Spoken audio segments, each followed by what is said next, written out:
നമ്മളെ നാടിൻ്റെയൊക്കെ ഓരോ അവസ്ഥ കാണുമ്പോൾ ഒരുപാട് സങ്കടം വരികയാണ്. കാരണം ഞാനിപ്പോൾ കുറച്ച് നേരത്തെ മുന്നേ ഒരു വീഡിയോ കണ്ടു. ആ വീഡിയോ കണ്ട് ഒരുപാട് കരഞ്ഞുപോയി. കാരണം ഒരു 18 വയസ്സുള്ളൊരു ചെറുപ്പക്കാരൻ, ഹരികൃഷ്ണൻ എന്ന് പറയുന്ന ചെറുപ്പക്കാരൻ, അതിദാരുണമായി അല്ലെങ്കിൽ അതിക്രൂരമായി ചില ആളുകൾ കൂടിയിട്ട് അടിച്ചു കൊന്നു കൊലപ്പെടുത്തുകയുണ്ടായി. ഈ കാപാലികന്മാരോട് ഞാൻ ചോദിക്കുന്നത്, നിങ്ങൾക്കും ഇതുപോലെ മക്കളുണ്ടെങ്കിൽ, നിങ്ങൾക്കും ഇതുപോലെ ജ്യേഷ്ഠാനുജനുണ്ടെങ്കിൽ, നിങ്ങൾക്ക് ഇതുപോലെ സഹോദരങ്ങളുണ്ടെങ്കിൽ, നിങ്ങളെ സഹോദരിക്കോ അല്ലെങ്കിൽ സഹോദരനോ ഇതുപോലെ മക്കളുണ്ടെങ്കിൽ നിങ്ങളിങ്ങനെ ചെയ്യും. ഈ കാണിച്ച തോന്നിവാസത്തിന് സർവശക്തനായ പടച്ച തമ്പുരാൻ അല്ലെങ്കിൽ ദൈവം അല്ലെങ്കിൽ യേശു ഇതിനുള്ള തക്കതായ പ്രതിഫലം, തക്കതായ ശിക്ഷ നിങ്ങൾക്ക് നൽകും. കാരണം ഇവിടുത്തെ കേസും കൂട്ടമായിട്ട് പോയി കഴിഞ്ഞാൽ നിങ്ങൾക്ക് സുഖജീവിതമാണ്.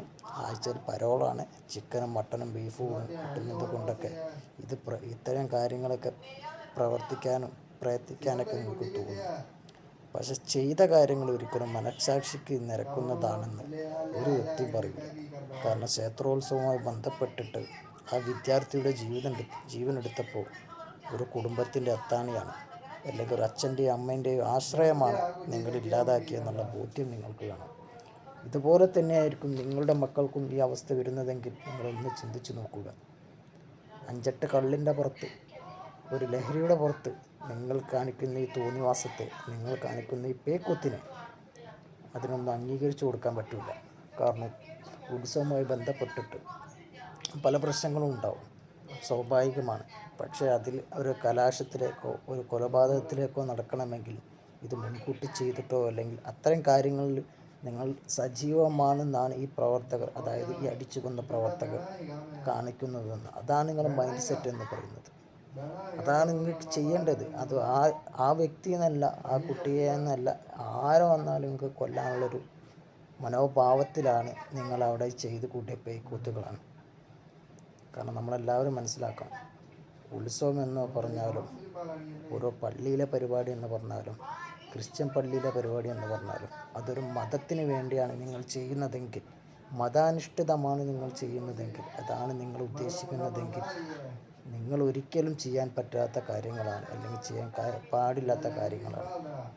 ഘോരഘോരം പ്രസംഗിക്കുന്ന RSSൻ്റെയും BJPൻ്റെയും വക്താക്കൾ മതത്തെ തല്ലിക്കെടുത്തുകയും മതനിരപേക്ഷത പറഞ്ഞ് ജനങ്ങളുടെ ഉള്ളിലേക്ക് വർഗീയത കുത്തിക്കയറ്റുന്ന ഇത്തരം RSSകാർ ഇതിനെന്തേ ഒരു പോംവഴി കണ്ടില്ല?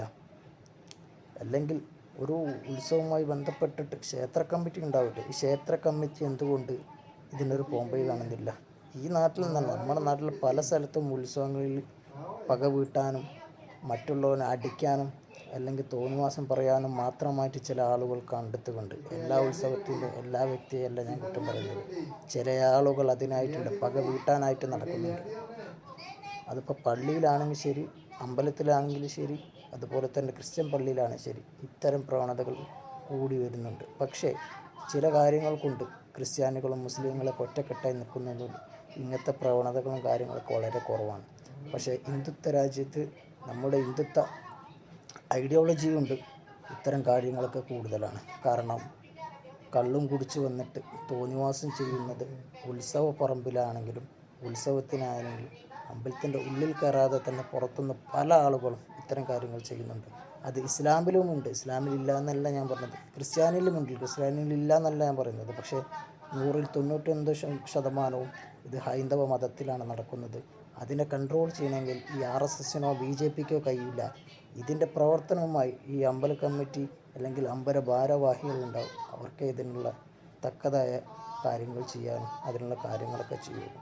അപ്പോൾ ഇത്തരം പ്രവണതകൾ നമ്മൾ കേരളത്തിൽ കൂടി വരുന്നത് കൊണ്ട്, ഇത്തരം കാര്യങ്ങൾ നമ്മുടെ കേരളത്തിൽ കൂടി വരുന്നുണ്ട്.